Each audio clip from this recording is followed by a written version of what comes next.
All right, I have Jen Robb with me again, and she is coming back for the second month in a row. So in May 27th from 7 o'clock to 8 o'clock, she's going to be our featured speaker on organization because she has all these amazing skills. And I, for one, didn't even know that a person like Jen existed. And I was like, hold on, wait, what do you do? That exists? That's just amazing. And so I was like, we need to have you come talk about this. And I think that a lot of us, maybe busy moms or people who just feel a little overwhelmed with day-to-day life, whether that's with running kids places or with your job, or maybe you travel a lot, and just trying to keep your brain focused on one task or completing a task. Or maybe it's like all those closets. I mean, I think in my own house, literally I've had 6 closets on the list for the last 12 years to address. They're still on the list. So maybe you can tell us a little bit about organization, what you're going to talk about, and how somebody like me with those closets on the 12-year list to deal with can take that step. Or maybe we need your help to take that next step. Yeah, maybe. Thank you. All of the things, yes. So prior to being a yoga teacher, I was an organizer. I've been organizing homes and offices for 20 years. And I thought it was going to be one thing, but it turned out to be a totally different thing. So I thought it was going to be holiday decorations, changing out clothing seasonally, but it's become adults with ADHD, transitions of life, remarriage, divorce, death in the family. Anytime there's a big transition, you know, the life that we lead and the world that we live in is so incredibly busy, and it's not meant to be this way. So we're always just running around in circles chasing our tail. And from the beginning, you're taught at school, you know, put the stuff in order, organize it, label it, categorize it, put it in a dresser, close the drawer, put it in a cupboard, close the drawer. And that doesn't work for so many people. So many people need their things out where they can see them in order for them to function. And they may have always been told, well, you're cluttery, or you have all your crap out. Like, I'm here to say that there are solutions and systems for everyone. So if you need everything out where you can see it, we're just maybe going to take your closet door off the hinges and open up your closet and make it more accessible. If time management is a problem, we're going to work with you on time blocking and working backwards, or whatever, you know, systems work best. Maybe we'll color code things. Maybe we'll, you know, so basically what an organizer can do is come in and support you, break large, overwhelming tasks down into small, manageable projects, and then help you get from where you are to where you want to be. So as an organizer, I would walk into your home and say, in an ideal world, how would you want this space to function?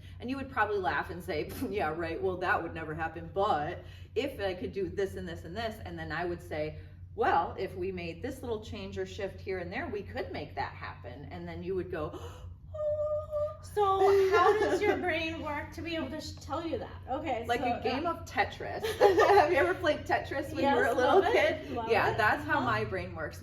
And so that's what I thought was going to happen when I started organizing. But then I had a child who was the total opposite of me. She was not organized. She couldn't find her things. She always ran late.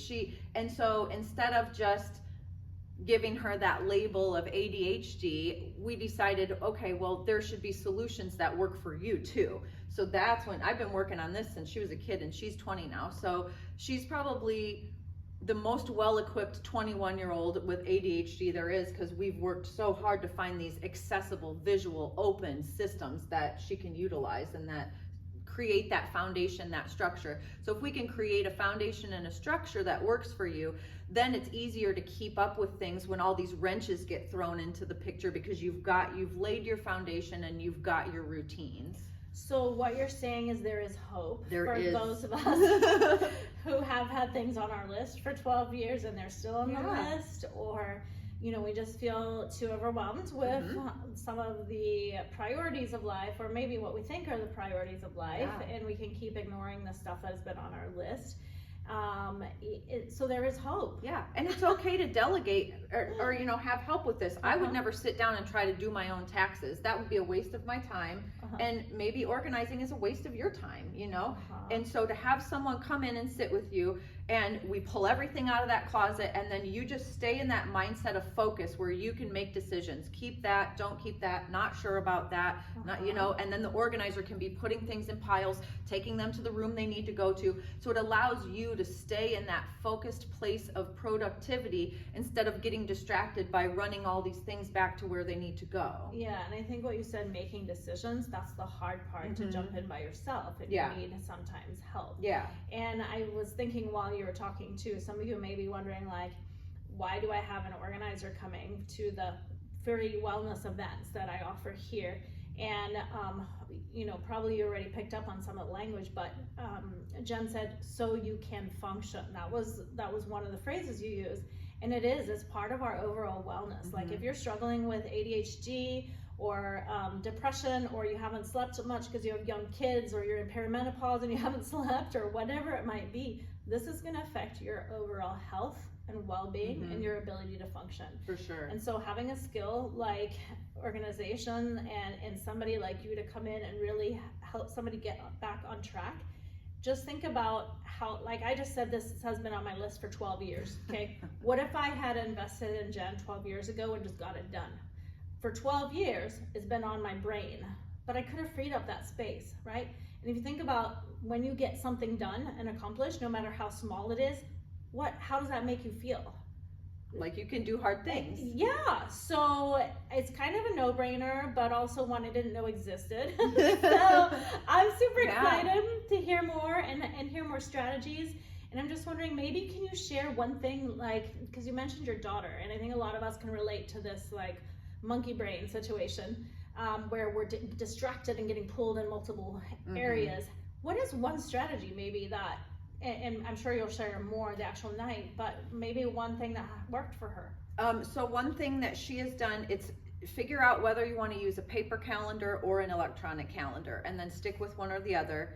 We can talk about reasons why you may choose one or the other. She really likes the tool called a Scribe. It's just like a notebook, kind of looks like a Kindle, but it's an electronic notebook. So she can keep her things electronically, so she can still use the search function to search for them, but she's written them in her own handwriting, so they're still kind of stuck in her brain. So it's a nice happy medium between fully electronic and pen and paper. So that's one thing. But so she uses, it's like an iPad pencil thing. Yep. And the program is called Scribe? The actual notebook thing is called a Scribe. A Scribe, okay. And you can save PDFs into it, and then you can write on the PDFs. Or you can just have a blank piece of notebook paper, you can write on it and then circle it, and it moves it to text. So she writes all of her work notes when she's with her boss. She's an executive assistant. And then if she circles all of that, it pops up into a transcribed paragraph that he can read typed out. It's been a game changer for her. You're just in my mind. I so want to try this. It's been a game changer. Okay. So we can talk more about that, and bring your questions. Bring your questions in with you, and let's answer them. Let's help you find a solution. Tell us what your problem areas are, what your goals are, and then we'll give you some action steps to get moving in the right direction. I love it. Okay, so she's talking to you if you are a busy mom and you're like, I can't keep up, I can't keep track. Okay, there's no excuse. You need to come and listen to Jen. Yeah. She's gonna help. Or maybe you are a busy dad working, trying to juggle the demands of work and family, whatever it might be. Or again, if you're a traveling person, coming and going. Bring your questions and let's get stuff done. Yeah, we like to get stuff done. I'm excited. All right, we have to wait till May for that. Yep. So mark your calendars, May 27th, 7 to 8. Thank you, Jen.